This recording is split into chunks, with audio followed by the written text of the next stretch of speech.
செய்தி. லஞ்ச ஒழிப்பு சோதனை குறித்து திமுக முன்னாள் அமைச்சர் செந்தில் பாலாஜி விளக்கம் அளித்திருக்கிறார்.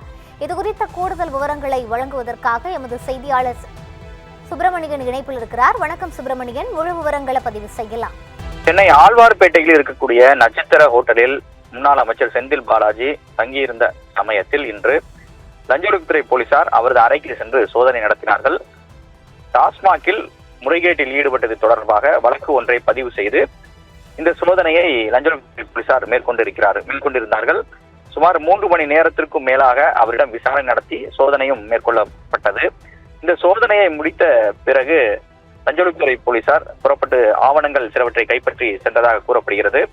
இதற்கிடையில் செந்தில் பாலாஜி லஞ்ச விசாரணையை முடித்த பிறகு திருவல்லிக்கேணி காவல் நிலையத்திற்கு நேரடியாக சென்று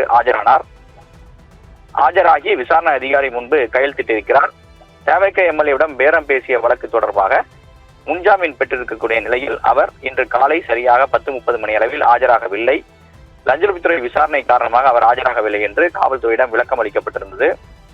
இந்த நிலையில் தற்போது விசாரணை அதிகாரி முன்பு ஆஜராகி கையெழுத்திட்டிருக்கிறார். கையெழுத்திட்ட பிறகு செய்தியாளர்கள் சந்திக்கும் போது ஏற்கனவே எனக்கு தொடர்பில்லாத துளியும் சம்பந்தமில்லாத ஒரு வழக்கில் தன்னை சேர்த்திருப்பதாக அவர் தெரிவித்திருக்கிறார்.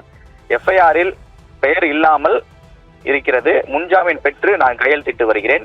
இன்று காலை சோதனை என்ற பெயரில் எனது அறையில் சோதனை நடத்தினார்கள்.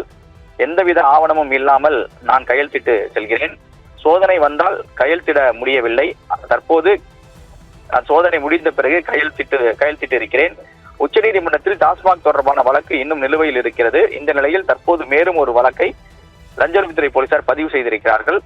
மடியில் கனமில்லை, வழியில் பயமில்லை. சோதனைகள் வந்தால் தைரியமாக சந்தித்து அதிலிருந்து வெளியே வருவோம் என்று அவர் தெரிவித்திருக்கிறார். சம்மன் அடிப்படையில் நான் முன்ஜாமீன் பெற்றிருக்கிறேன். என் மீது வழக்கு எதுவும் பதிவு செய்யவில்லை என்று அவர் ஒரு விளக்கத்தையும் அளித்திருக்கிறார். விவரங்களுக்கு நன்றி சுப்பிரமணியன்.